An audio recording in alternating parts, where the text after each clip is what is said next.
Halo?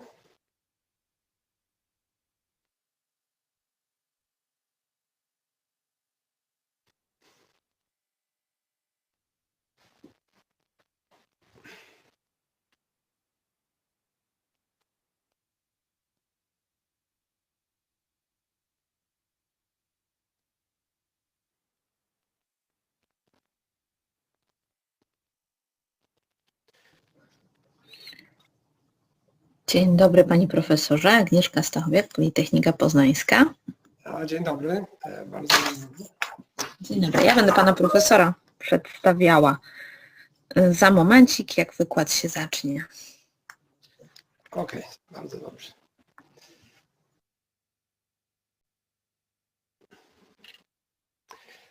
Słychać mnie dobrze? Tak, słychać, widać wszystko Okej, idealnie. dobrze.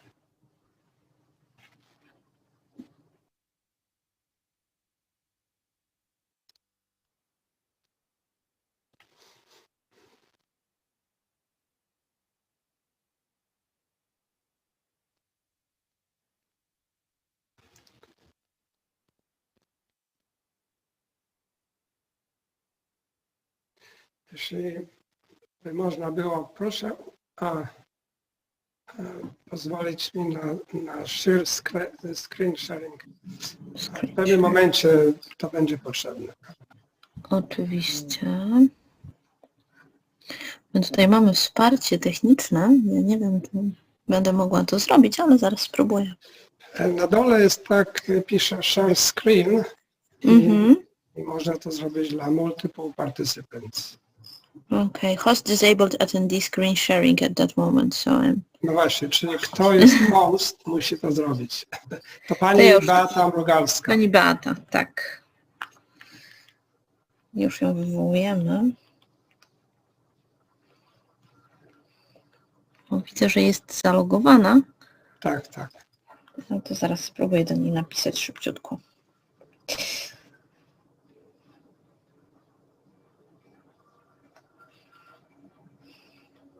O, już mamy.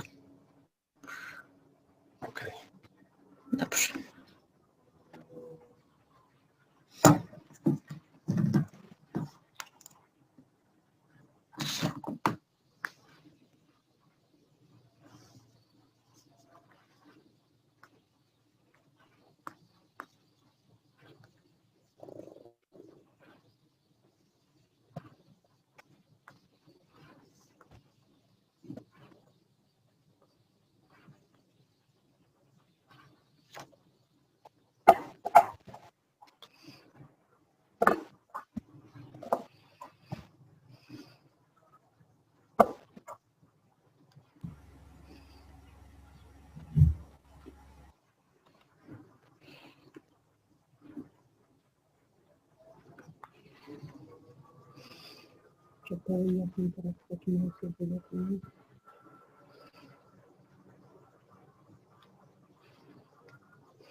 Okay, dear all, on behalf of our host, Beata Mrugalska, I would like to welcome all the participants. She's experiencing some technical problems, and whenever she's ready, she'll join us. As a host, we still have 5 minutes, so I do hope that these problems will be solved as soon as possible. And in the meantime, we can wait for the official beginning of the event, which will be launched by the rector of Poznań University of Technology.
Raz.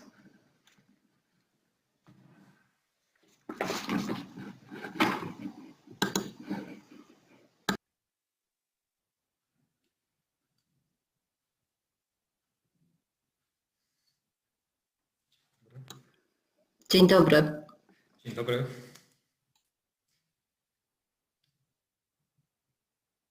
Nie wiem, tu pani Beata Mrugalska ma moderować, czy po prostu zaczynamy? Panie rektorze, Beata jakiś problem techniczny ma, także o 15 myślę, że możemy punktualnie zaczynać. Dobrze. W jej imieniu się wypowiem. Rozumiem. I całość jest po angielsku. I wykład jej, i nasze. Dobrze. Naturalnie. No to czekamy jeszcze 60 sekund. Albo już nie.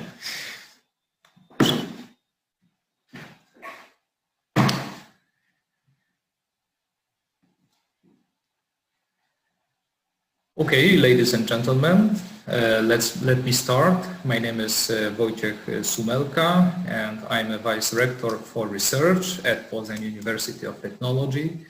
And it's my great pleasure and honor on behalf of the Rector of the Poznań University of Technology, Professor Teofil Jesienowski, to welcome our distinguished guest, Professor Waldemar Karwowski. So, Professor, it's our honor that you decided to provide a lecture for us. Let me say that this lecture is because of, let's say, City of Poznań and because of the Faculty of Engineering Management of Poznań University of Technology. And today we have also a group of distinguished guests, so let me also welcome them. So first of all, let me welcome Rector of the University of Communications and Management in Poznań, Professor Jerzy Olszewski. Let me welcome President of Polish Ergonomic Society, Professor Jerzy Lewandowski. Let me welcome Chair of Ergonomics Commission in Polish Academy of Science, Branch Poznań, Professor Leszek Pacholski, and also the authorities of the Faculty of Engineering Management, the Dean, Professor Hanna Włodarkiewicz-Klimek, the Deputy Dean for Research, Professor Agnieszka Stachowiak, and the Director of the Institute of Safety and Quality Engineering, Professor Joanna Sadłowska-Przesińska. So I don't want to, let's say, take my speech long, so let me ask the Dean of the Faculty of Engineering Management, Professor Hanna Włodarkiewicz-Klimek, for a few words before lecture. Please remember about microphone.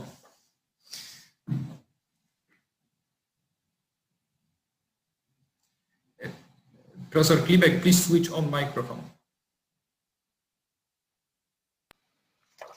Okay, thank you. Dear Professor, I'm very pleased to welcome to the hospitable through virtual reality of the Faculty of Management Engineering. Many years of the effective cooperation between you and our faculty has resulted, beside many others creative aspects, in a very interesting lecture on human-centered design of artificial intelligence that we can participate in today. This is an issue that affects us today, will for sure become the base of future existence. We are extremely honored by your present and openness to sharing knowledge with Akademicki Poznań. I wish you a successful speech and a fruitful discussion that will expand our common thinking. All the best, Professor. Thank you.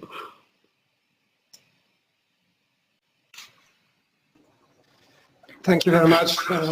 Dzień dobry Państwu. I'm going to speak in English because perhaps I decided to do so because I know there are many international students you have at your university, and they might also benefit from this lecture.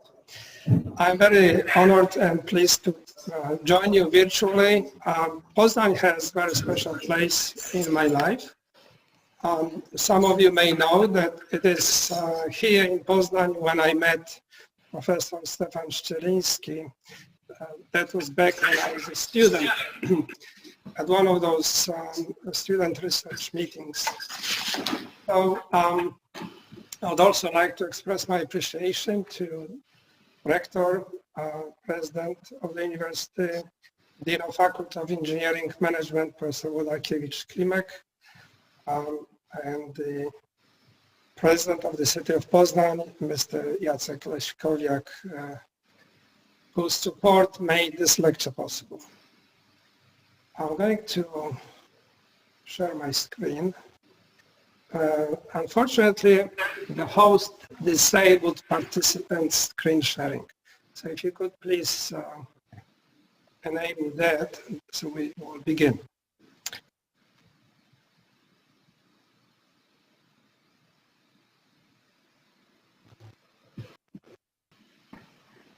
As I can see it right now, Mr. Adrian Isapoiu is a host, so if you could please enable such opportunity to Professor Karwowski, that would be just great. So as we wait, it is in Poznań where I have met many of the professors that I've been able to collaborate over the years.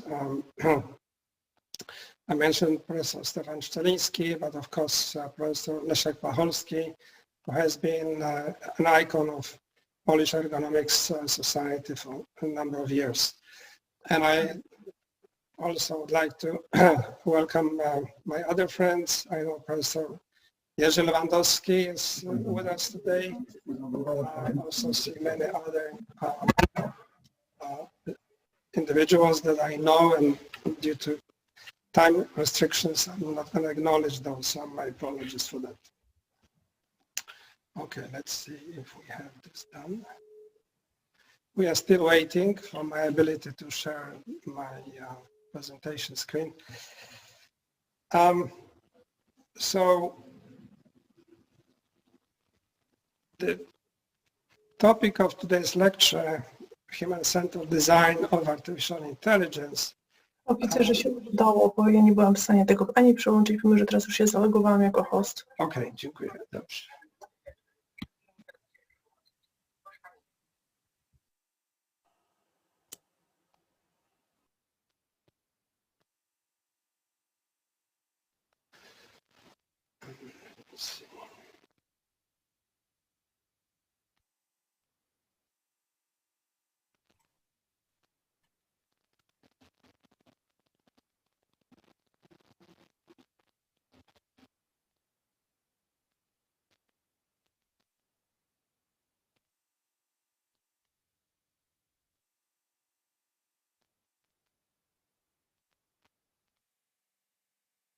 Can you see my screen?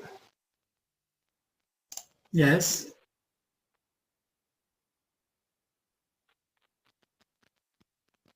Okay, for some reason I cannot see what I have on what you see, but that should be right. So I'm assuming that you see my first slide, human-centered design of artificial intelligence. And so, as I said, I'm very happy to join you today. Politechniki Poznańska is one of the leading technological universities in Poland, or rather I should say University of Science and Technology. And as I said, my connections to your university are very strong. I have enjoyed also giving some lectures a few years back in the framework of the European Union on the human factors engineering issues.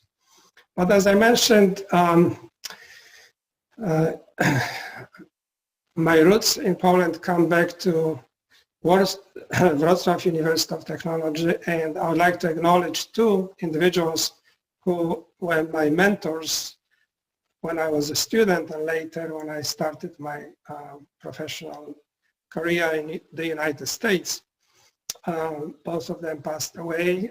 Professor Mieczysław Napierała, who was the director of the Institute of Organization and Management during my studies, and Professor Wiesław Grudzewski, who was the Dean of the Faculty of Information and Management. As it happens, the faculty I graduated from back in 1978, it's difficult to believe, has had their 50th anniversary 2 years ago. While I was not able to attend, I decided to show you this picture from that time. And you see here on your lower left myself and my future wife, Bernarda Kaczmarek, who also was a graduate of the Faculty of Information Management at Warsaw Polytechnic. So with this reminiscence, let's proceed to the main subject of our lecture today. It was back then in 1950, where most of us were not even born, that Alan Turing asked this very profound question, can machines think? And he has framed his discussion around the very well-known imitation game, where if we cannot say whether or not human or computer made a decision, then we believe machine can indeed think, just in simple terms. Now notice that his paper on computing machinery and intelligence was actually published in a journal, Mind. Right? So I actually looked at number of citations to this original paper, and there are not that many as we would think of. Anyway, at that time, 1950, of course, computers were not that well even known. So Turing acknowledged that the idea of learning by machine may appear somewhat paradoxical. That machines can only do what we program them to do. But he also have expressed hope that machines will eventually compete with man in all purely intellectual fields. Well, 70 years forward, we could ask the question, has this wish been realized? And our discussion today will address this. Of course, the subject is very broad. So for the purpose of this discussion, let's first define what we mean by intelligence, human and artificial. And basically, when we think about human intelligence, we think about ability to acquire and apply knowledge and skills and accomplish complex goals. Artificial intelligence is intelligence that is non-biological. We also need to pose a definition of general intelligence, which means our ability to accomplish virtually any goal, including learning. And for years, we have believed that only we humans are able to exhibit this general intelligence. Now, in the computer science, we also know about artificial general intelligence, which is an ability to accomplish any cognitive task that we humans can, at least as well as we can do. So we have to go back again into the past, and it was the year of 1956 when John McCarthy organized at Dartmouth this first conference on artificial intelligence. And John has expressed the purpose of this conference as explorations of the ways to develop a machine that would be able to reason like a human, being capable of abstract thought, problem solving, and self-improvement. Now, this is a very tall order. And when you look at the advancement over the last 70 so years in computer science and AI especially, we can see that this exploration today still continues. So let's look at the nature of human intelligence and how it compares to artificial intelligence, given the aspirations of McCarthy. So human intelligence derives from observations, evolution, culture, while artificial derives from data and algorithms. Human intelligence operates very well in a novel, chaotic, and unpredictable environments, while AI operates well today, that is to say, only in predictable environments, which are very well documented. Human intelligence is attuned to perform work which requires judgment. Of course, AI is attuned to perform which requires precision and efficiency in a narrow domain. Finally, human intelligence can be transferable and generalizable across multiple domains, while AI is so far restricted to narrow problem space. But as we will see throughout this discussion, things are actually changing. So the first wave of AI provided us with the artificial intelligence with abilities to reason within narrowly defined problems. It had no learning capability and very limited ability to handle uncertainty. Today, second wave of AI, we can say that computers, machines, as Turing and McCarthy said, are able to classify and predict. We do not still have contextual capability, and we have limited but rapidly expanding reasoning capability. So we may not realize, but in many of our daily tasks, computer programs help us to choose what we buy, offers recommendations, what music we listen, shows what TV shows we watch, connect us with friends on social media, or drives our cars through autonomous vehicles. Well, of course, AI will also have, and already has, very profound impact on our socio-economic environment. And there is a lot of worries about the future of work. Since my domain of interest and studies is the study of work, I'm very, of course, interested in exploring this problem. So some believe that the AI revolution will definitely change the way we live, and this change is coming. And so AI systems may become competitors and will lead to elimination of many traditional repetitive tasks with low cognitive components. Of course, artificial intelligence will also lead to the development of new technologies and will create new type of jobs.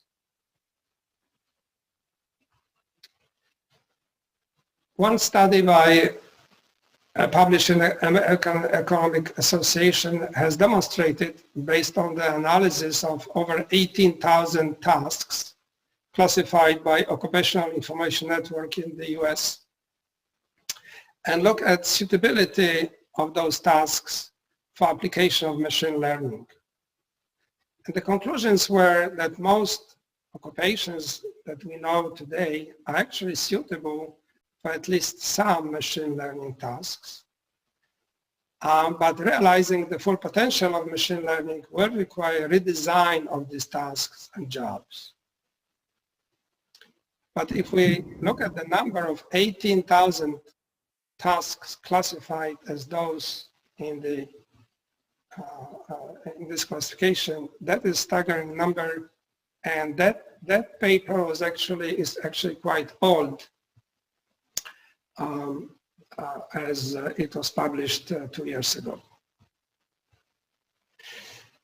So the question is, will machines, remember the McCarthy hope, when they achieve ability which are equal to our cognitive abilities, will they be outperforming us on most of the tasks, and what will be the impact of such abilities? So how can we manage the development of AI? And that's why the title of my lecture is Human-Centered Design of AI. How can we manage AI so that actually serves us rather than it becomes our competitor? And in what way intelligent machines will be able to help us to experience better our daily lives? Is this a new problem? Well, Norbert Wiener, back in the late 1940s, and in fact this book on the human use of human beings, in which he has argued that automation is inherently necessary for our societal evolution, and argued also that machines should harmoniously collaborate with people so that we can be free to do more enjoyable things and expand our intellectual capacities into more knowledge-based activities. Well, back in 1960, Licklider published his paper on man-computer symbiosis, in which he has reinforced Wiener's arguments. And he was the first to say that humans and computers should cooperate in making decisions and controlling complex situations. But this should happen, this should be able to happen without inflexible dependence on predetermined programs, meaning that we need to create programs that actually are flexible and do more than just what the code says, in a sense of predetermination of potential tasks, decision-making, and others. So if we can use computers to augment human decision-making and other cognitive activities, then the human-computer symbiosis would actually help to develop our future. Now, so this quest for human-computer, human-AI symbiosis is reflected today in the hopes of human-AI collaboration. And of course, there are many tasks where humans and AI technologies can indeed collaborate on solving many difficult problems. And some believe, as this panel that elaborated at MIT in 2018, that humans and AI systems will play a combined role in almost all complex decisions in the future, whether or not these are civilian or military applications. So the impact of AI development that we see today is truly global. If you look at this map, we have significant developments in national strategies for development and use of AI, notably China in 2017 has declared their aspiration to become global AI innovation hub in 10 years, in only 10 years from now. If we look at other countries, also in 2017, United Arab Emirates launched the first artificial intelligence strategy and appointed a minister for artificial intelligence with aspiration to put AI at the core of their business and enhance government performance and efficiency. In the United States, also in 2017, the 115th Congress introduced a bill on AI Jobs Act of 2017. And recently, last year,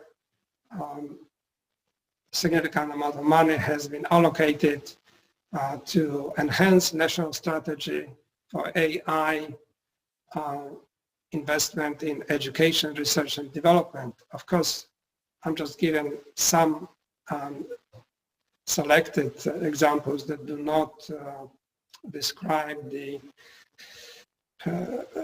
entirety of investments in AI today. European Union, of course, has been very active and developed its artificial intelligence strategy in 2018 and established this high-level expert group and the European Parliament also initiated discussions about development of AI and the rules that should be used to govern such development and applications. Well, Poland is not behind either. In Poland, we have excellent scientists. In fact, many Polish scientists lead in the development of smart technologies and lead in the development of fundamental artificial intelligence novel approaches. So if you haven't, and I'm addressing this now to the students, if you haven't seen this, please take a look at these foundations for strategic foundations for AI in Poland, which are published on the Ministry of Information Applications. So how can we then, the hope is that we can use AI to benefit the humanity as expressed by the summit organized by United Nations on Sustainable Development Goals that most of you probably are aware of. So those 17 goals provide a blueprint for activities, global activities, to improve the human condition everywhere.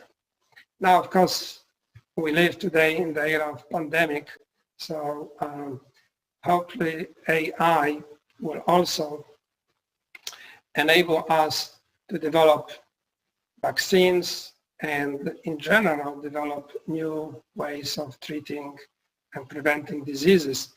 As you can see here on the bottom, on the left corner, the Moderna executive has expressed a feeling that the vaccine production actually was only possible by big efforts in information science. So the expectations of applying AI to benefit humanity are quite important, and they increase.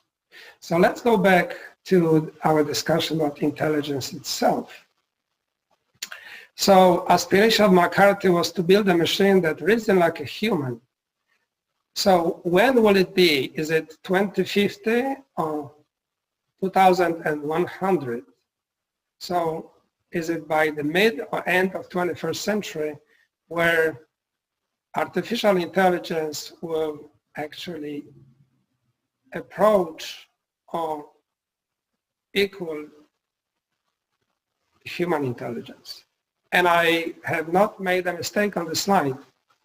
As you can see now, when we will be able to define human and artificial intelligence the same way, then the aspiration of McCarthy will have been realized. So the attributes of both human intelligence and artificial intelligence, as shown on the slide, are identical. Is this science fiction? Is this a wish? Well, remember, this journey started 70 years ago, and the progress recently has been much faster. So today is 2020. If we take another 70 years, by year 2090, perhaps this will be possible. Nevertheless, should we worry about this potential for machines to achieve capability of the human on the cognitive side? Now, it is already in the second wave of AI, it is already true that artificial intelligence now does things that most humans are not able to understand, find it very difficult to explain. And so, with the wish and aspiration of McCarthy and others, are we coming to the point of machines being able to exceed the intelligence of the humans. Now, if that happens, then the term for this is superintelligence. Of course, if superintelligence is aligned with the goals of human species, then we have friendly superintelligence. However, if through recursive self-improvement rapidly leading to perhaps uncontrollable superintelligence, that may create unforeseeable and unintended consequences, and some believe may be a threat to our human civilization. Again, the question is this a science fiction? And we as scientists cannot assume that we know how fast AI will grow. That's a given. We do not know. And it's very possible that we'll indeed reach the level of technological singularity where the machines will have and will exceed our own capabilities to acquire and apply knowledge and skills and accomplish complex goals. So there is this debate that is not new and has been going on for a number of years. Some believe, and of course we all want to believe, that AI is going to make our lives better in the future. But some, including Stephen Hawking, actually are worried.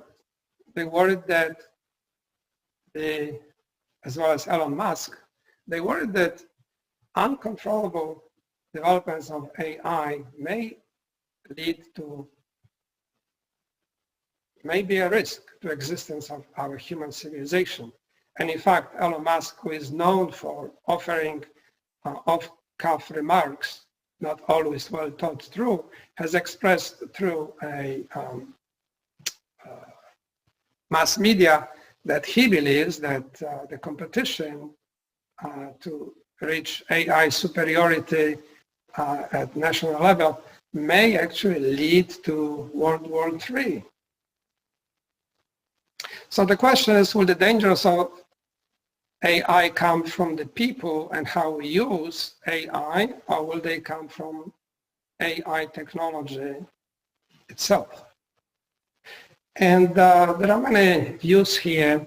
If you look at the leaders of IT business, Tim Cook, CEO of Apple, Dario Gil, director of IBM Research, they express the feeling that, of course, they represent the business sector, and the revolution, AI revolution, is the revolution that we have, of the scale we have not seen yet.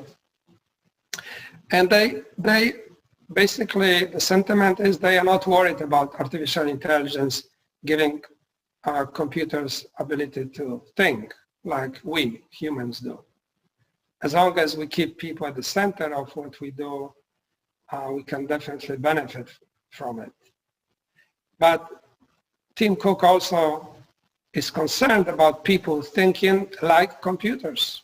So when you think about human and artificial intelligence,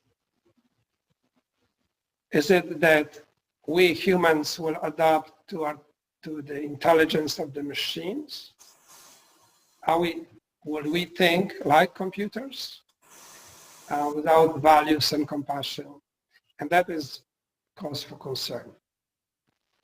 So coming back to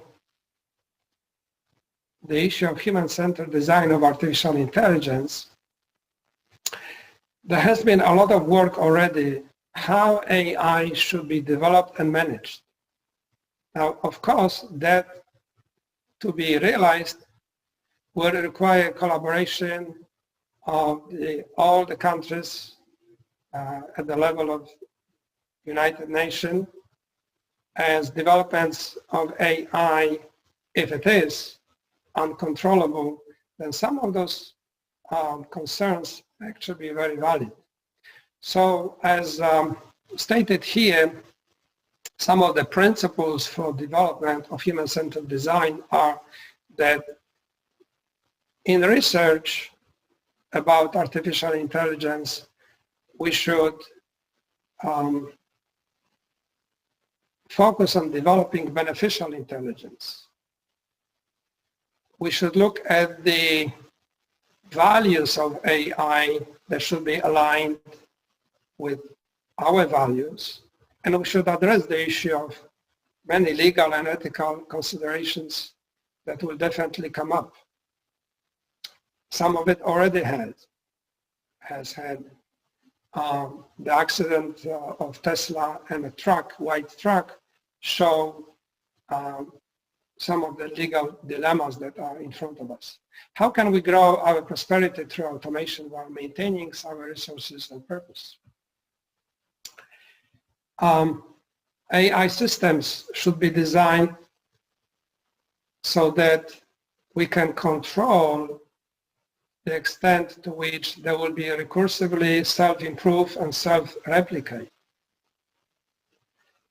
This is in the context of what we have discussed, potential development of superintelligence, where machines will be able to improve themselves without our ability to control that process or even our knowledge.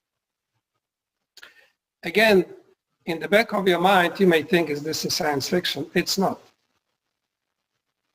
And the first one that I should have mentioned is the capability quotient, which says that we have no knowledge about how fast AI development is going to go forward, so we should avoid strong assumptions regarding what are the upper limits of the future AI capabilities are. Of course, AI should be safe and secure through their operational lifetime use and verifiably so where applicable and feasible.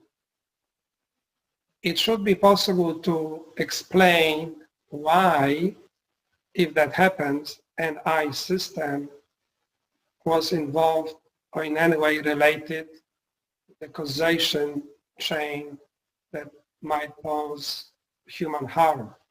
So the designers and builders of AI, advanced AI systems, are in fact stakeholders, and they should be kept morally responsible for the use, misuse, and actions, and should be able to mitigate those conditions. Another important code of ethics that has been recently developed and that should help us to drive human-centered design of AI is the human control. How can we assure that humans will be able to choose how and whether to delegate decisions to AI systems to accomplish human-chosen objectives? Now, there's a big discussion in AI automation literature about this very issue. As we said, AI should be safe and secure. Highly autonomous AI systems should be designed so that their goals and behaviors can be assured to align with human values throughout their operation. The research and development in highly autonomous AI systems is progressing very fast, and of course it only depends on the capabilities of the intelligent systems. So, as my interest is this would work, I also would like to mention a few words about AI and safety at work. So, of course, from the business point of view, the intelligent automation will play a big role in increasing capabilities in many sectors of industry, including manufacturing of cars. So there have been many efforts on the part of European Union OSHA related to the emerging occupational safety and health risks associated with digitalization, and also has been consideration of future scenarios and impact of digitalization on occupational safety and health. But I want to argue that AI at work is not about just about protecting people from or against AI technologies. And in this case, we need to think very hard that when the intelligence systems will collaborate and work around people, which already happens because many industries actually are using cobots. So we will have to start thinking about how to actually protect intelligence systems at work. And again, it's not a science fiction where in 20, 30, 50 years, autonomous robots equipped with artificial intelligence will also have to be protected, equally to protecting humans. So safety of artificial intelligence systems at work will become an ethical paradigm. So that brings us to the third wave of artificial intelligence. In the near future, we expect, and that is 15 to 20 years, that AI systems will be intelligent and will have the ability to understand and reason in context, will be able to consciously learn and improve, and will be able to explain how they make decisions. And this is a very important point. So if we want to follow aspirations of McCarthy, then if we want artificial intelligence to equal that of human, then we need to address things like ability to learn. And is it possible to develop AI systems that will learn all the time, recursively, like they could, of course, self-replicate? So DARPA in the United States, and I'm sure by now many other countries, are looking at developing lifelong learning machines. And as Segelman said, should we actually aspire to develop automation with the flexibility of human? So another important issue that many policy scientists as well are working on is to equip AI systems that we know today into ability to explain why they do what they do, how do they reach their decisions. This has to do with the issue of trust, because we human users should be able to understand and develop trust and manage the relationship with AI partners. So ability to develop machine learning techniques that can produce explainable models while maintaining high level of learning performance is a big quest of today. And as I said, many scientists around the world actually are tackling this problem.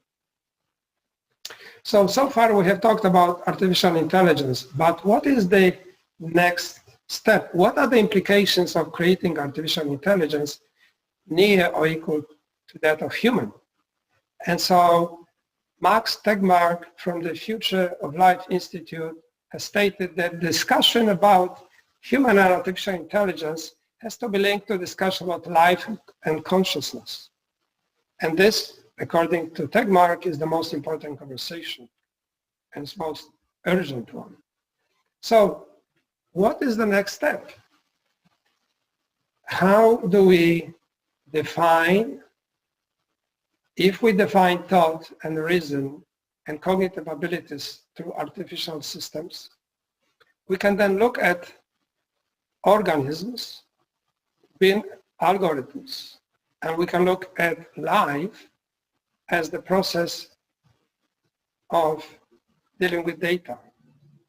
So data processing, if we assume that data processing is the main thrust of life, then this will have great implications of what's next. with regard to artificial intelligence will have great impact on other issues, including life, consciousness, and other important considerations. So let's start with life.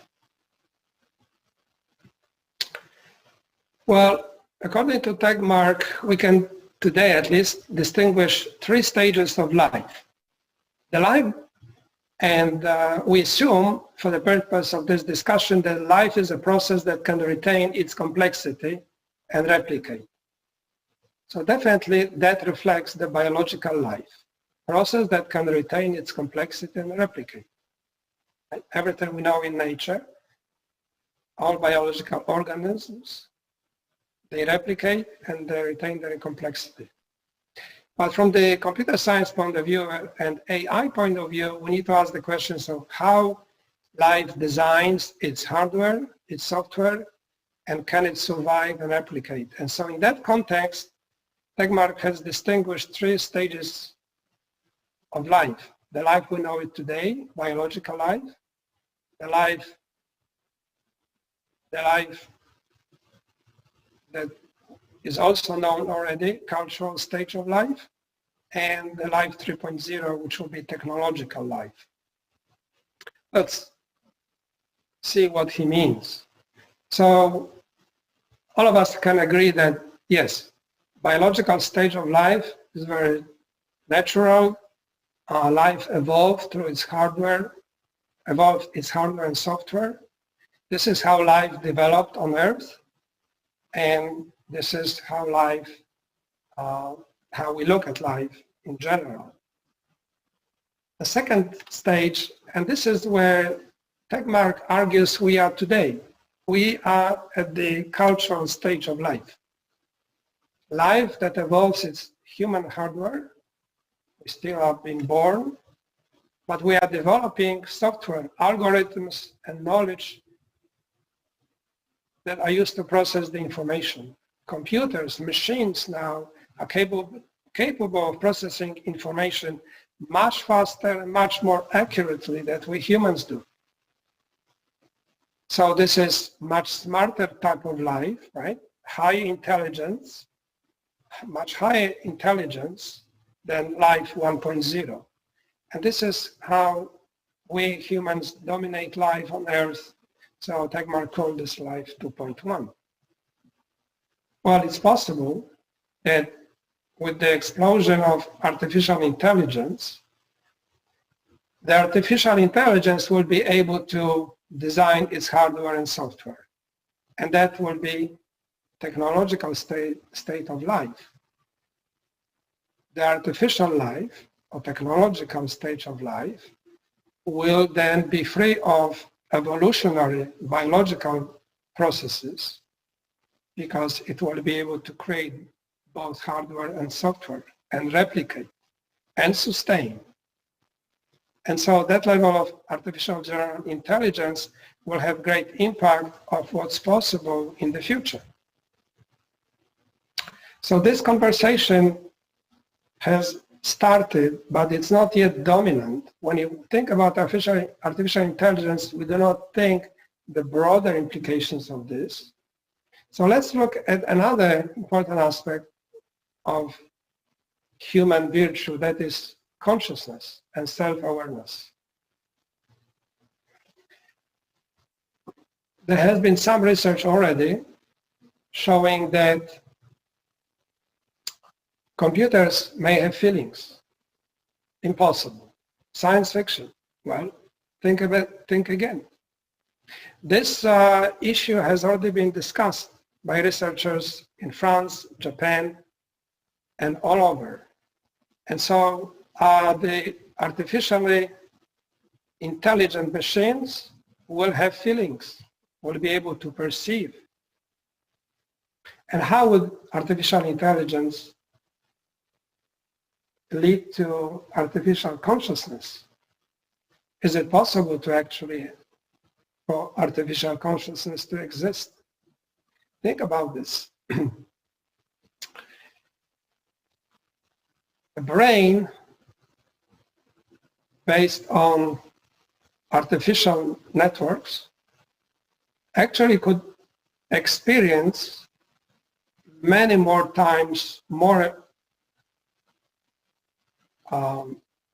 those feelings and experiences than we humans can because of the speed of information processing, right? So if we, and there are big efforts on actually developing artificial brains.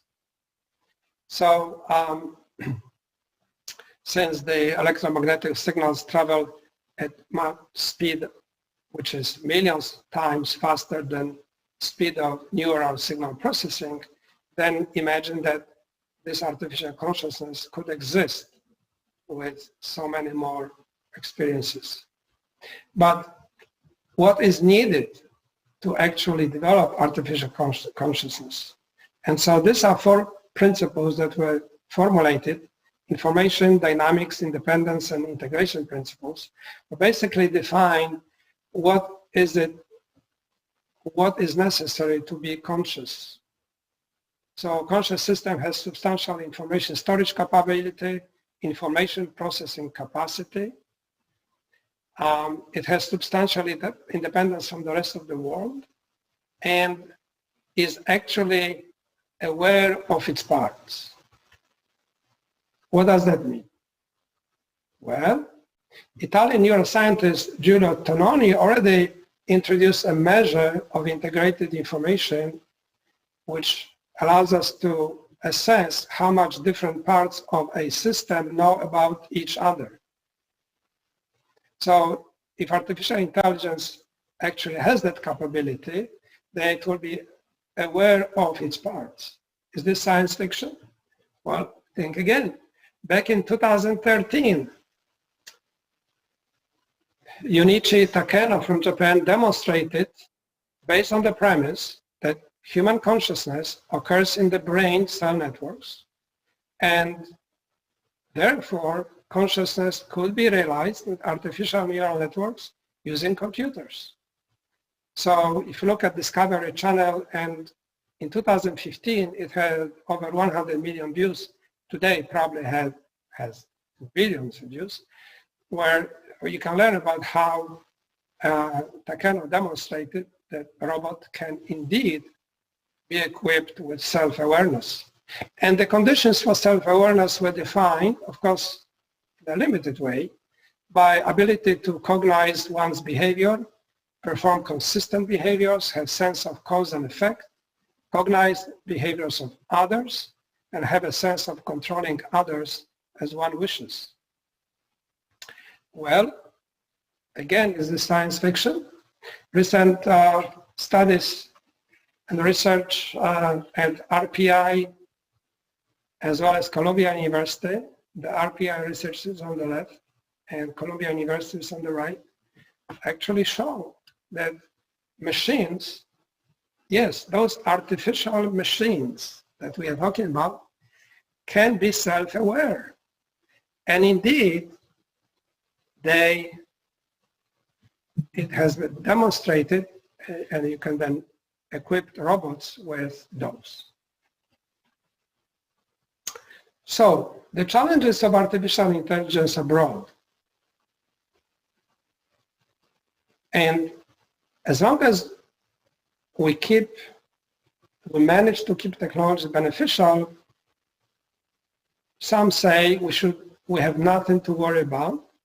And definitely the new world with human and artificial intelligence coexisting is coming up. I have also put it here on the left, a shot from Bloomberg Studio 1.0. Tristan Harris is the co-founder and president of the Center for Humane Technology. And while this center is basically focused on social media, and it demonstrates how social media is being used today, including Facebook and others, to manipulate the way we live, the way we actually make our choices, using AI behind it.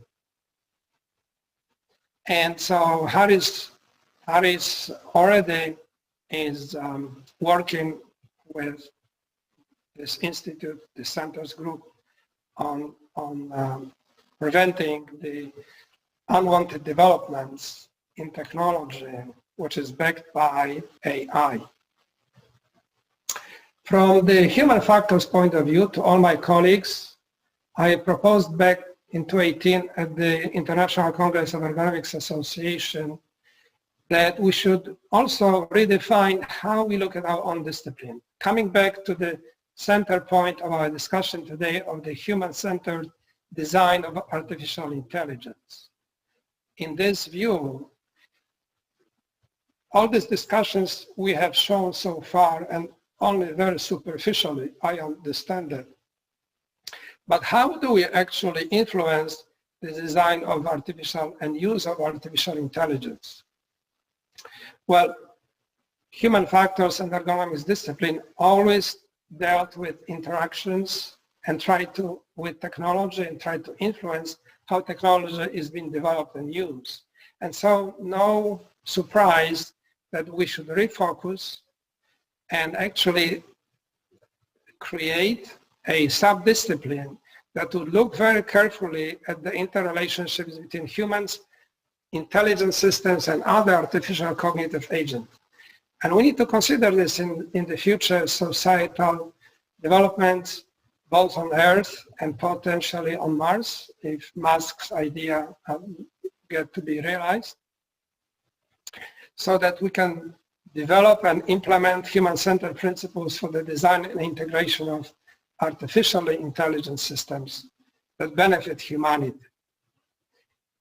And I mentioned a few times that without the concentrated effort, it will be difficult for our discipline to contribute to that quest, to develop and use AI that benefits humanity.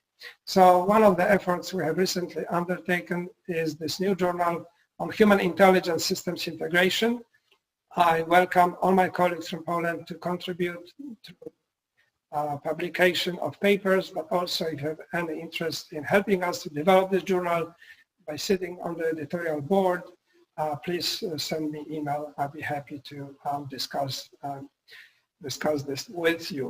Of course, it's a new journal, and by the way, according to Polish rules, there is no incentive for any of you to publish in this journal, and I'm being very honest here, because it doesn't have an impact factor, which is a big misconception anyway, and I'll be happy to answer any question about that. What are my views on that one when we go into discussion? So in conclusion, I'd like to finish my presentation with the question, is this a science fiction? And so let's look at our famous Polish science fiction writer Stanisław Lem. Lem actually was visionary. When you think about his work, and if you have never read this, and I haven't until a few years ago, English version, even though somebody wants to make me a gift, I will read this in Polish. In any way, he actually predicted the future machines with intelligence that will someday we'll have to deal with, right? And of course, we don't know which way it's going to go. And Lem was talking about hostile intelligence coming from another galaxy. But nevertheless, his work illustrates how close science fiction becomes real. The developments in artificial intelligence will in fact prove that many of the science fiction concepts will become reality in the next, let's say, 50 years. So those of you who are listening, all the students, you probably will witness that throughout your life. If you are 20 years old, perhaps you will live another 80, which by that time, humans should be able to live at least 100 years. I'd like to thank all of you for participating in today's lecture and for giving me the opportunity to share with you my thoughts about human and artificial intelligence. Thank you very much. I will be happy to entertain any questions both in English and Polish, since that might be, but I will leave this to those who ask the question. Okay, so I would like to thank you very much for this inspiring lecture. And as now the professor invited us, I would like you all to ask the questions. Yeah, so please just say aloud. It's also possible to write them in the chat, and we can even just translate. Yeah.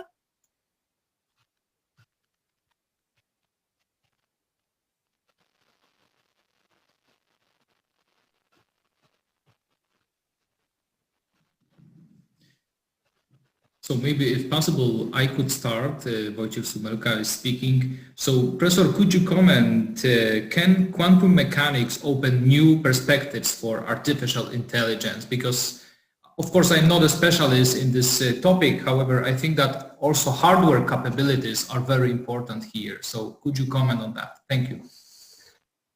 Thank you very much. That's a very good question. So quantum computing will, of course, revolutionize and will allow us to overcome the barrier of the traditional computing. And those of you who know a little bit about quantum computing know how smart that thing is, because instead of operating on just, well, still 0-1 binary system, quantum computing allows us to be in different phases at the same time. So the power, the computational power of the computer, and that's perhaps coming up in the next 5 to 10 years, will enable this incredible technological capability. So think about this. Alan Turing, in his paper, which I forgot to mention, when he asked the question, can computers think? He estimated that all we need is the machine that will have 10 to 9 bits capacity to actually demonstrate intelligence. Now, well, when you think about this, that is, compared to today's computers, nothing. So definitely quantum computing is this another advance that will play, in my view, a tremendous role in developing or in enabling more intelligent computers in general.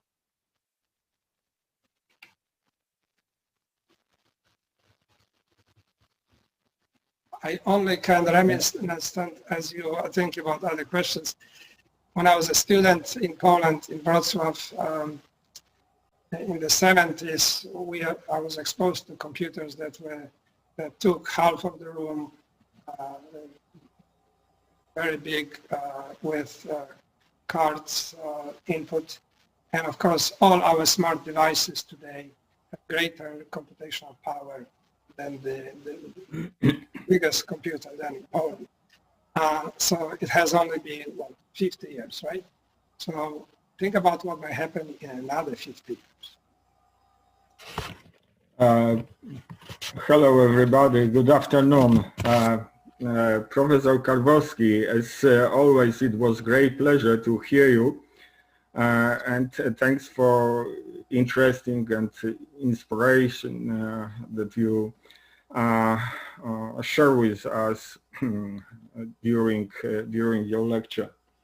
To be honest, I have say that I have a little bit ambivalent feeling about the lecture, because from one side, as a scientist, I'm of course interested in development of the science, and there is nothing more practical than good theory. So the science should be transformed and implemented in practice.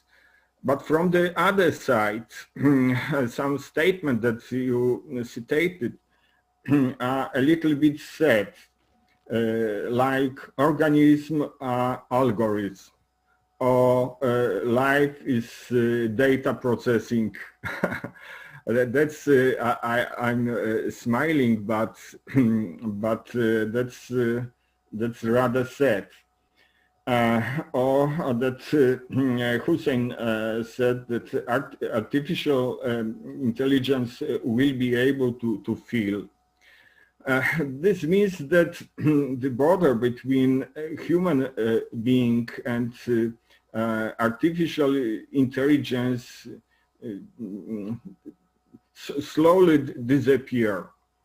And as you said, in the mid or second half of 21st century, artificial will means human. That's a set from my viewpoint. But from the other side,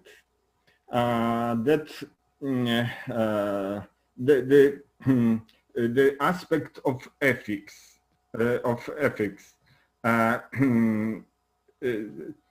is extremely important, and that was expressed a little bit by Tim Cook, who said that whose concern was rather not about that the artificial intelligence or computers will think like a human being, but that the human being will think as a computer. So my question is, who or what will follow who or what? Will we adjust to the computers, or the computers will be adjusted to us?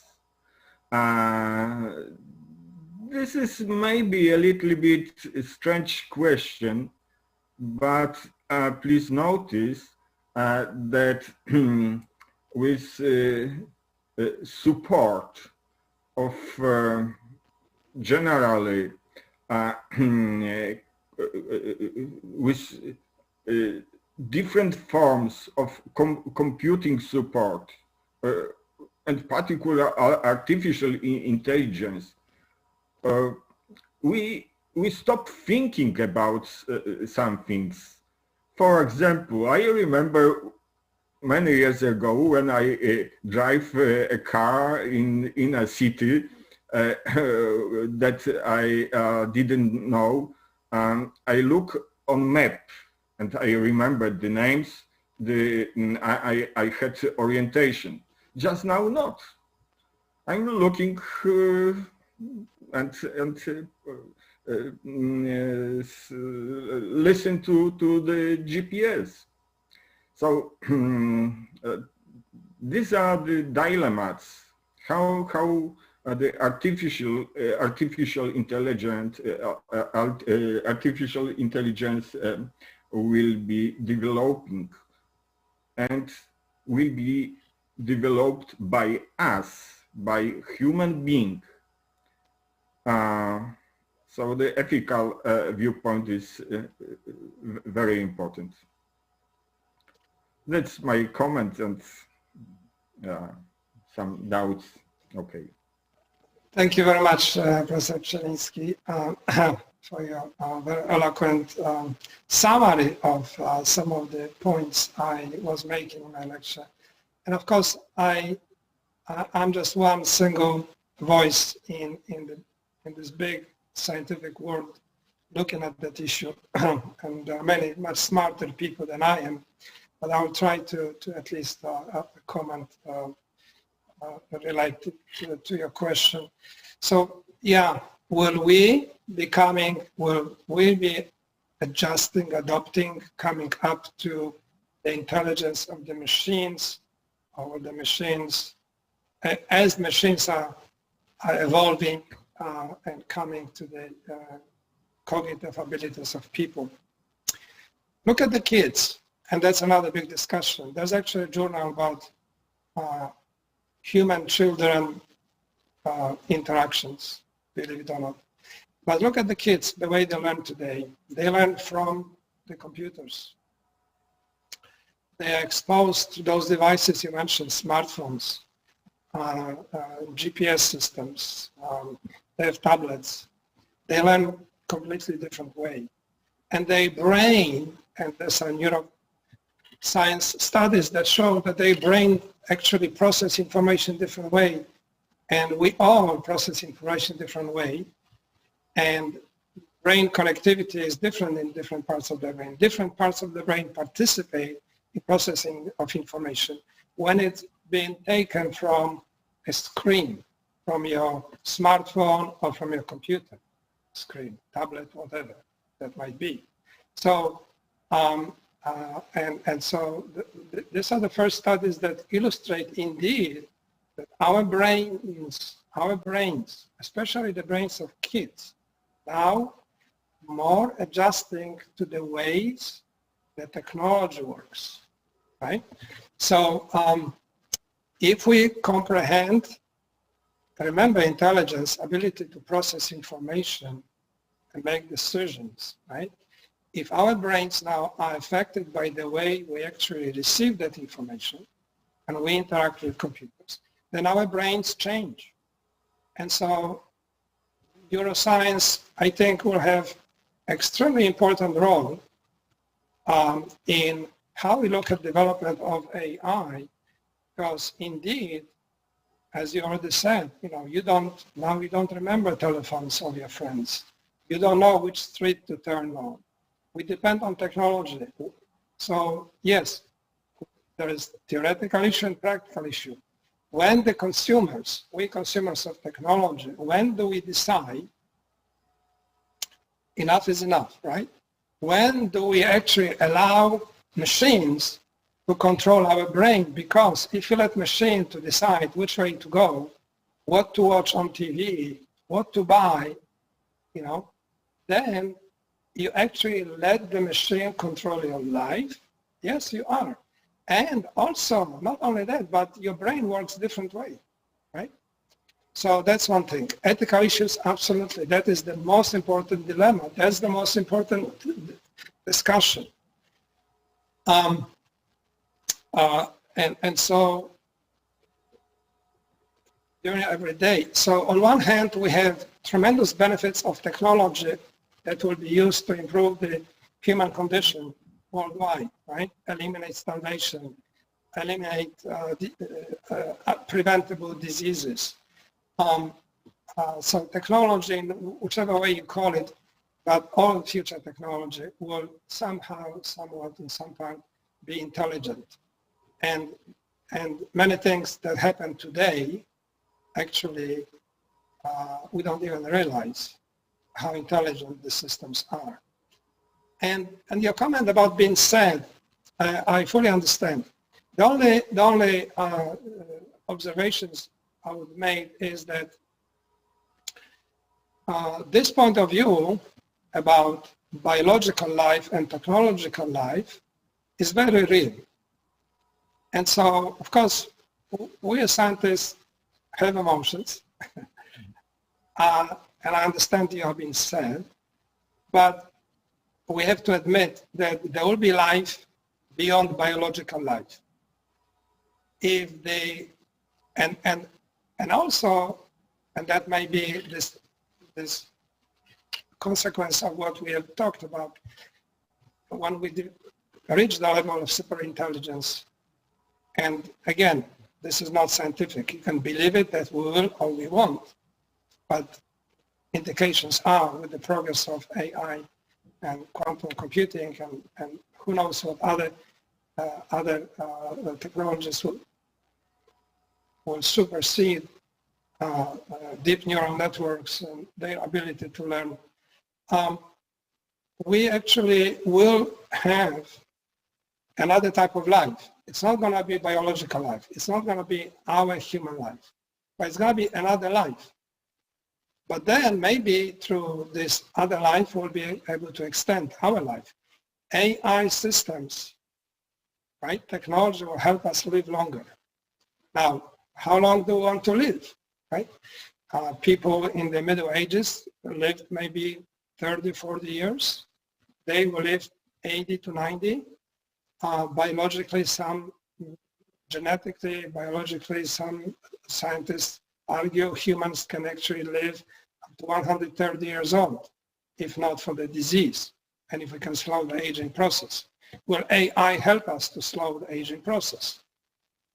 So the opportunities to humanely use AI are amazing, but remember the Center for Humane Technology, and I'm going to now come back to your question, your comment related to using smartphones and stuff.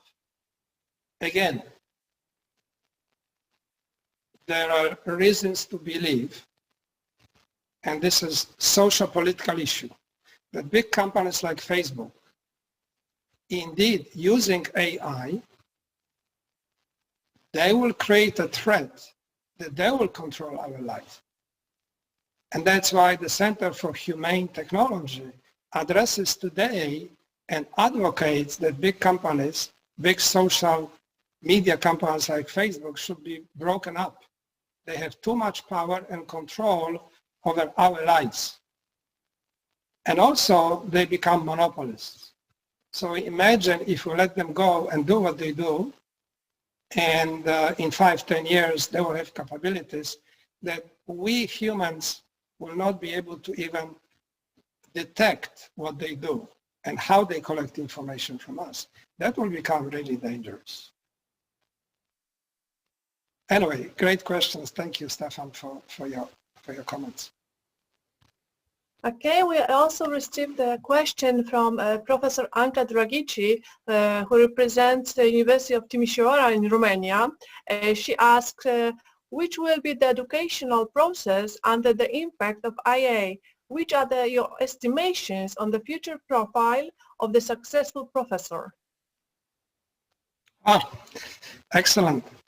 Now, one could argue, and there's discussion in educational circles, that actually intelligent systems will be able to teach our kids, not mine, but maybe my grandkids and their kids, much better than we humans can. So we talked about the impact on professions, right?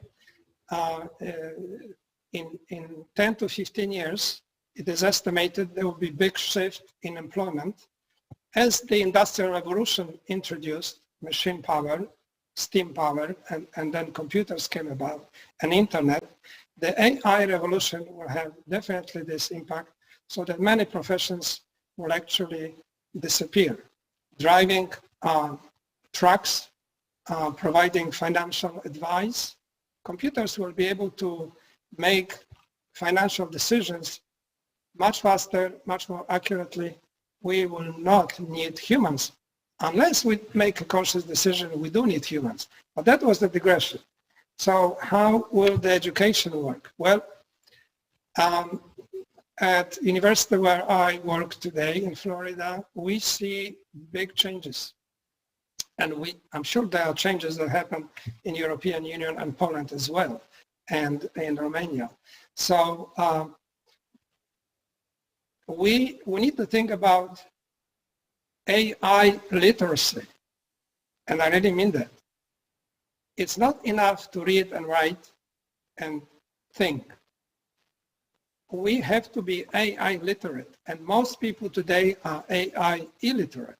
They have no clue what AI is, what it's capable of doing, and how it can be used, both ethically and unethically.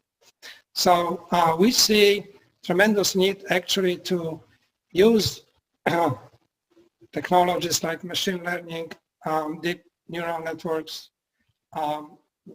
big data analytics, and AI in general, and teach our students and introduce as the first computer language, regardless of the profession at University of Technology in Poznań, I'm sure as in many others around the world. We have to start, kids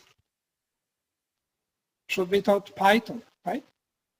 Because definitely all the tools we have used, and I'm much older than Professor Morgalska, but all the things I've learned when I was a student, I of course learned in Poland, and I'm very proud of this. I learned to think and teach myself, right? Most of the things I know today, I learned through my teaching others. And so, yeah, AI, teaching AI and using AI will become extremely important. So most of our students are AI illiterate. But AI should not be only, a preview of computer science. It cannot be. In fact, it must not be. So I'm sure, your university, Poznań University of Technology, and other universities will look at this issue, and already are looking at this issue. How can we use AI actually to get benefit of what it provides, right? I'm not sure that I answered your question, honestly. Okay, and now we've got another question from Mirabella Metzler. She asked, Professor, what do you think is the biggest ethical and legal challenge in using AI in production work? In production work? Yeah, exactly, in production work. You mean like in industrial production? Exactly. Manufacturing, yeah.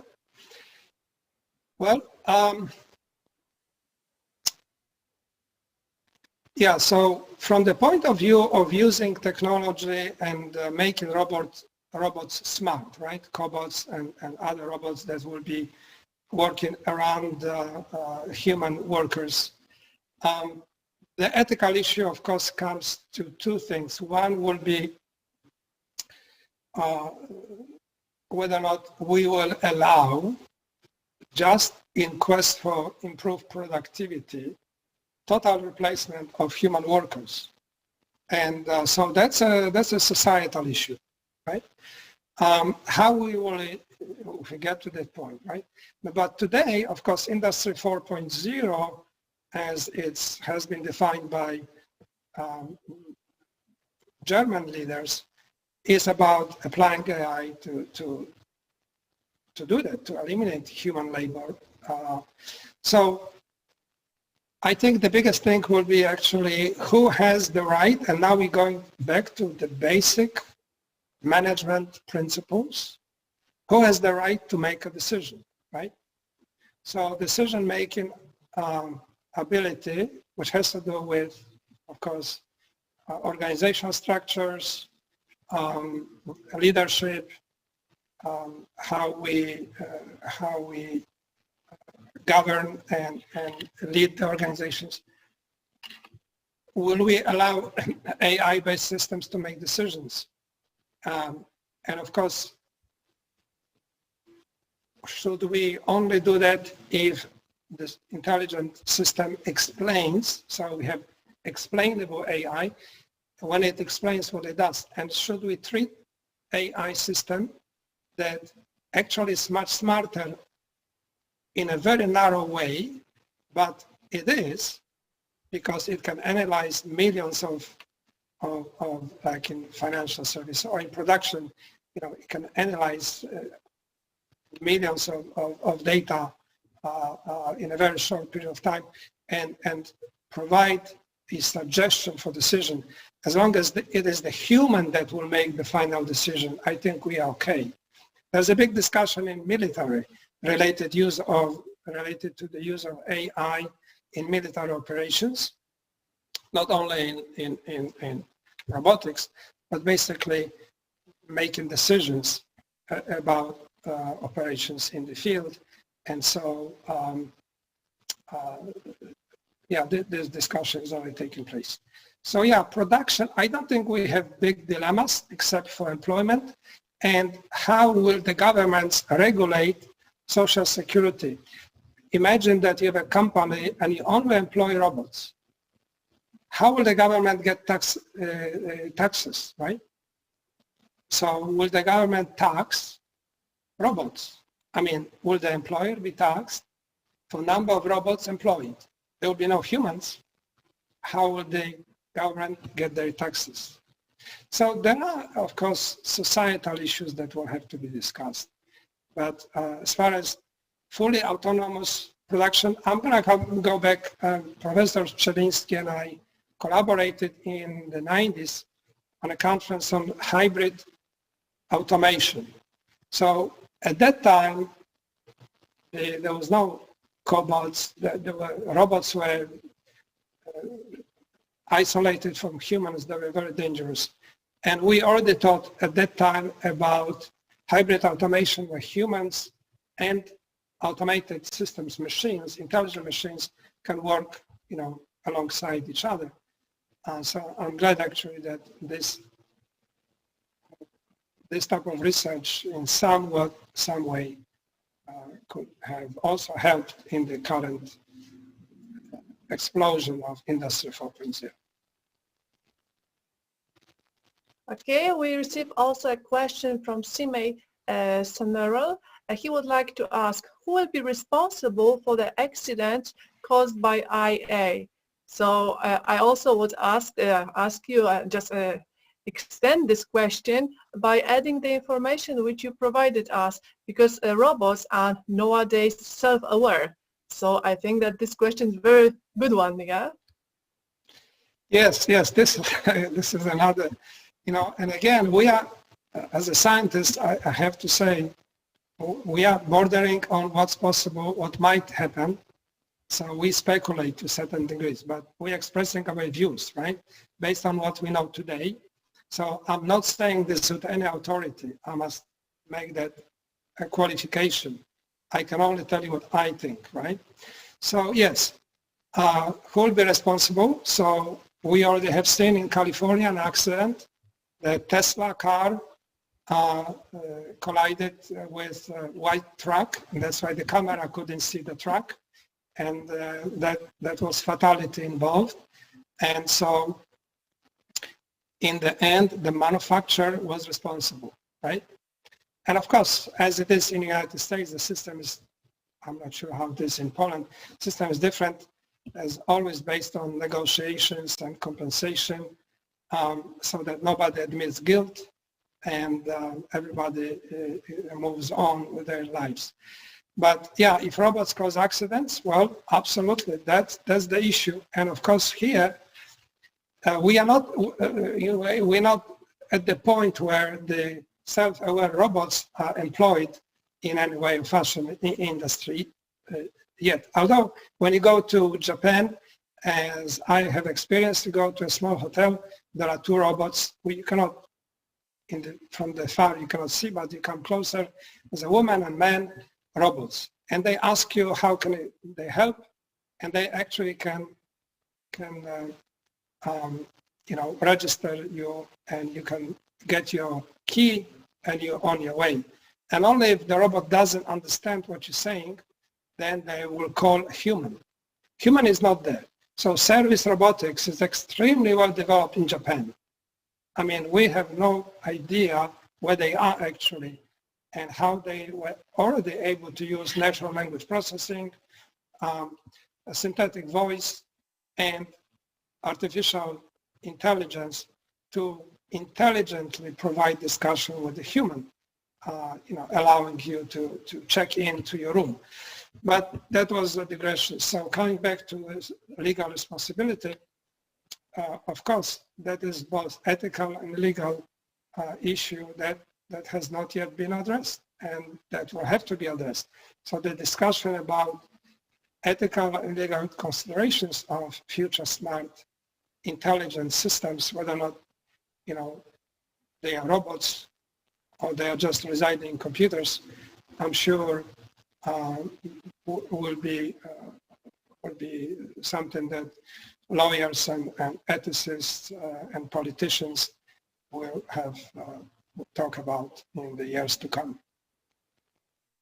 We also received a question from Krystyna Ciesielska. She asks, actually, from the point of view of IA, we will become redundant sooner or later. Would you agree with this opinion? No, we will be, yes and no, in a sense that, of course, we will be, in a sense, I presume, she's referring to the work environment. So in that case, yes, robots and intelligent, cognitively smart systems will be able to replace human work. But it will be our decision as humans whether or not we will allow that, right? So in the end, and this is one of those principles of human-centered design of AI, we will have to decide to what extent we will apply AI.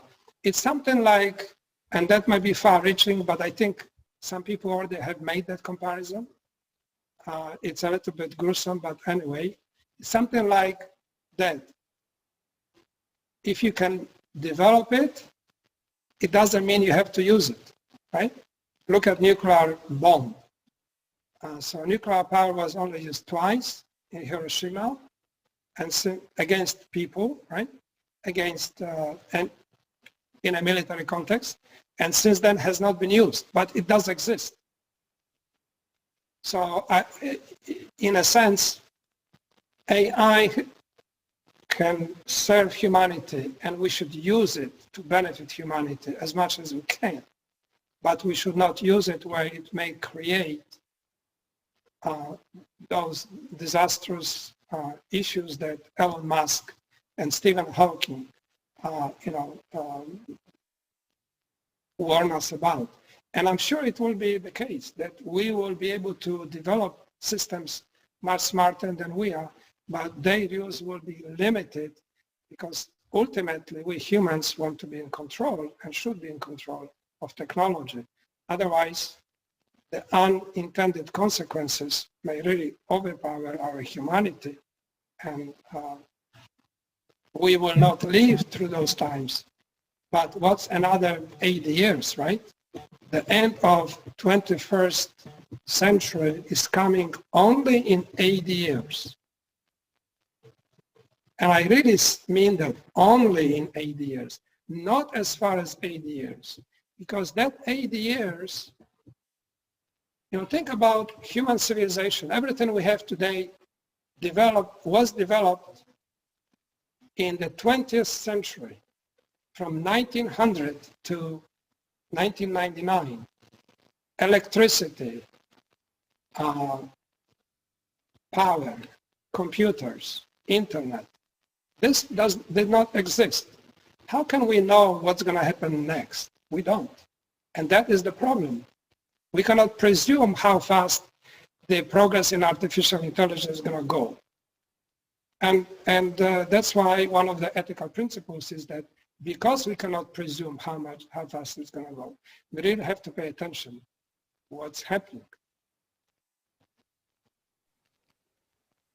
Okay, now we've got one more question from Jędrzej Potoniec.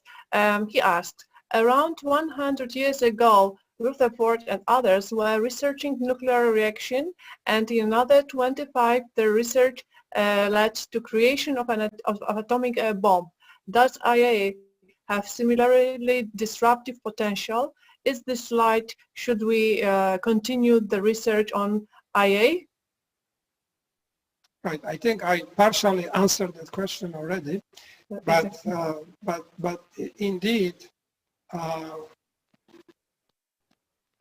the short question is yes, we should proceed. We should proceed in the quest of science and knowledge discovery, which is natural to us human beings, right? Science is about knowledge discovery. We want to know how the world is, but on the other hand, we also create new technologies that have not existed before. So I agree with the question, with this question that yes, we even though we should proceed, I think we will face the same dilemma with nuclear power. You have it, but you have it so that you cannot use it, which is paradoxically, a contradiction, but that's really how it is today. You want to have nuclear power so that you never have to use it. It's a deterrence, right? And so if we have if we reach point of singularity, technological singularity, where the general artificial intelligence will be possible and intelligent systems will be much smarter than we, should we then use them, and when? That will be a big question. Okay, thank you very much for the response. Just now, we don't have any more questions on the chat. Maybe just somebody would like to ask the question. I have a question in the chat. Okay, Sami, I have already read your question. Yeah, I ask another one. Okay, another one. Okay, so it has already appeared. So the question is, the second question from Sime is another interesting military aspect of artificial intelligence is that you can attack your enemy without making any weapons. So this is a cyber war. The more automated society is, the stronger the impact of attacking IA, and the more destructive it will be in the cyber warfare. Do you have so do you approve of an international agreement, or should each country continue with its own laws? Yeah, that's excellent point. I think definitely international collaboration and international agreements, it's like, you know, the agreement against using chemical weapons, I think will be needed, and it's coming. How AI is used for military purposes, and hopefully, you know, politicians will agree with the input of all citizens that it's needed. Such agreement is needed, and such agreement then should bind all the countries to obey by those rules.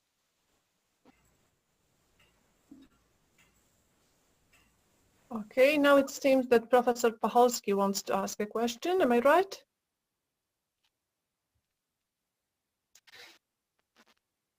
Professor Pacholski, you are mute.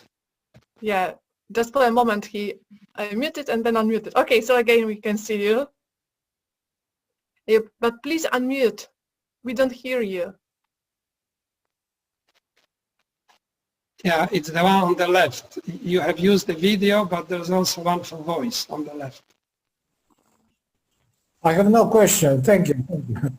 No more question. Well, Yeah. it's great to see you, Leszek. Tu coś zbawiłem. Okay, very good. Okay, so it seems that there are no more questions. I'm just checking the chat. Nothing more is coming. So it seems that we don't have any more questions. I have a question, sorry. Okay, so please simple ask. Question. Professor, I have a question. I think you have already met people who are against these changes, who are against computer intelligence because machines replace people at work. So how can we ensure people that this is a good idea? Yeah, well, the thing is, unfortunately, we don't have to convince anybody, because you know, the progress in science, in computer science, and in neuroscience is going to continue, right? So the only way we can control what's going to happen next is through those principles, including human-centered design principles, as well as ethical principles of using this new technology, because we can call it actually new technology, but it will be definitely, it's a different type of technology. So, you know, and we don't have to convince people, because AI, the current applications of AI have certainly demonstrated how useful and beneficial it is, right? And in the future, as the progress continues, as application of AI allows us to create more economic benefits, to create societies where we will eliminate economic disparities, hunger, poverty, then these are the beneficial societal arguments why AI development should be continued. Right, some well-developed countries already at the point where, you know, and so this is a good question because it also points out the very issue of what is work and why do we work, right? So, and the very existential issue of why are we on this earth? So let's assume that each country through AI improvements can assure that all citizens can receive, right, and discussion about this is ongoing, can receive universal income. And so that you will be at the economic level that 90% of people, you know, or 100% of people that are in the solution would enjoy the economic benefits would be such that they can do whatever they want. They don't have to work, right? They can do all other things. So what is work and how will the work look like in the future will become another important societal question that will be an effect of developing AI. Because if we reach the levels of productivity, both manufacturing, then we have service robots, and 65% of people, as you know, today work in services, not in manufacturing. Less than 5% work in agriculture. We will be able to get to the point where nobody has to work. Everybody has enough money to live and realize whatever goals we have. So far in human civilization, starting from development of Homo sapiens, first it was survival, right? Survival. And today is work. Work defines us, who we are. But then how will the work look like without work? Or what type of work will we do? Will it be still called work? We could do other things because intelligent systems will be doing all the traditional work. Or what happens when 80% of traditional work is replaced by robots, right? Yeah, it's possible. I mean, is it feasible? It will become feasible very soon. So what will we do? What will the people do? That's a big question that we all need to think about, especially the young people. Think about what will you do and what type of things. So, of course, more people will work in knowledge development, knowledge creation, and that will only amplify, right, the developments of the things that we have no clue about today. More things for people, maybe people will work in arts, but people will work in creative things, and that's the argument. Well, now machines can paint. Turing argued that, and the critics of Turing argued that his quest for thinking machines will never be realized because only when machine can write a book that has emotions included in text, and when the people read the book, it's like this Turing test about, you know, imitation game. So if I give you a book and ask you, here's a great book, read it. And if you don't know that the book was actually written by a machine, and that is possible, because if machines can paint, surely they can write. And in fact now, there are some systems where you tell them what you want, and they're going to write for you. Very limited applications yet. But let's say there are books that are written by the machines, and you read the book and you love it, and gives you enjoyment, gives you pleasure, happiness. will you reject that technology? Right? What do you want to do? Anyway, these are very philosophical questions that I'm not, of course, equipped to discuss at the higher level, but that's my thought. Okay, just in the meantime, we received one more question in the chat. This question is from Marcin Chmiel, and he asked, can AI be a threat to people who will colonize Mars? The people will base on the computers, maybe with AI. Yes, yes. So of course, in the United States, over 200 young people, 1,000 young people have signed for one-way ticket to Mars. Believe it or not, there is an organization that actually, and that might be more now, right?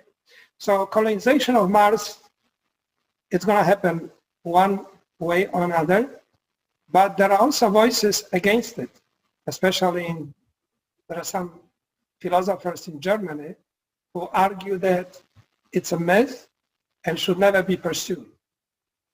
So should we, and that will be a decision that we're going to make, should we actually explore and should we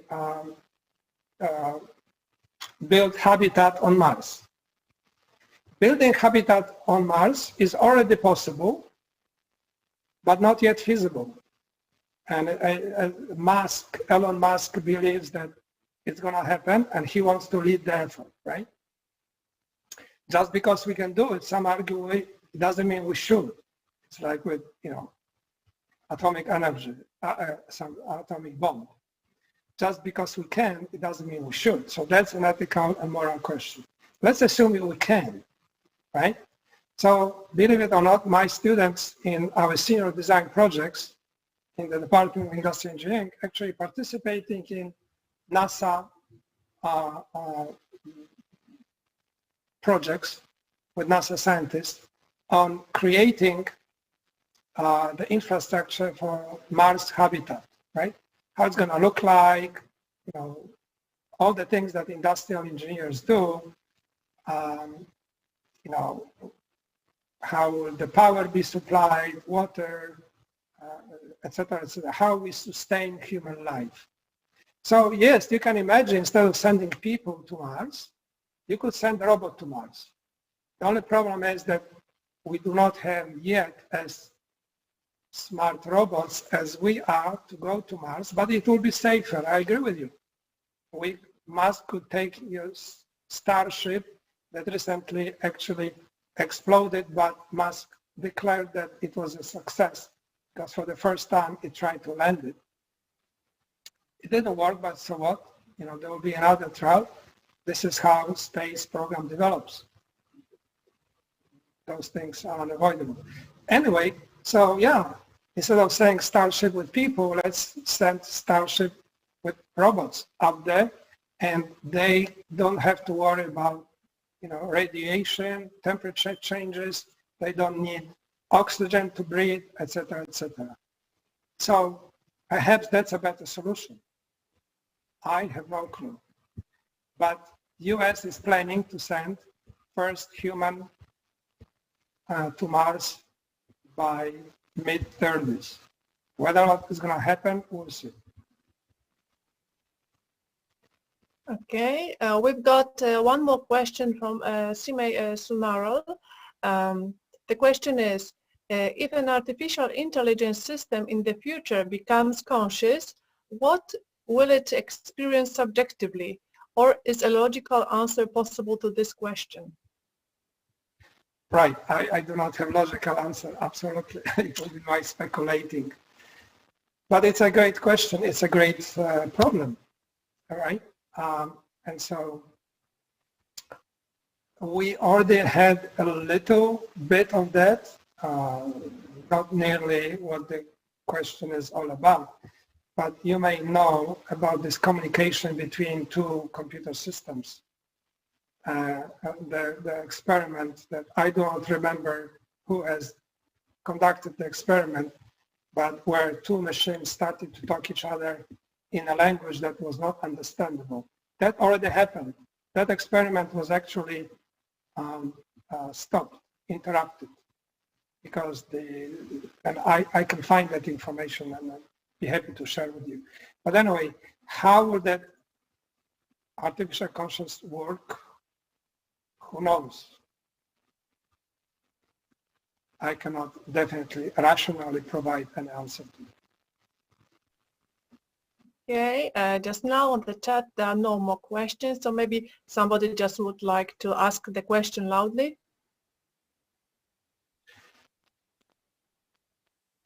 Well, we have spent a lot of time together, and I really appreciate the opportunity to be with you. I do have another engagement in 10 minutes, so for that reason, if you allow me to finish our meeting, I'll be very grateful. I'm glad to see many names here. I cannot see all of them, but to those of you who know me personally, I offer my best greetings, and it's been really a pleasure to talk to you. I'm very happy. Thank you very much for this opportunity. Okay, Professor, so thank you very much for visiting Poland, Poznań, and Poznań University of Technology. Please be so kind in the near future to visit really Poznań. And let me say all the best for Christmas Day and for a new year, which is very, very close to this day, okay? And I hope that on behalf of all the listeners, let me, just provide you some claps. So really, really thank you very much, and see you. Thank you. Thank you so much. Wszystkim Państwu życzę wesołych świąt i szczęśliwego nowego roku. Do widzenia. Thank you very much for participation. Thank you very much, Professor, just for providing us this lecture. So I hope that we'll see each other in the near future, as our rector said. Yeah.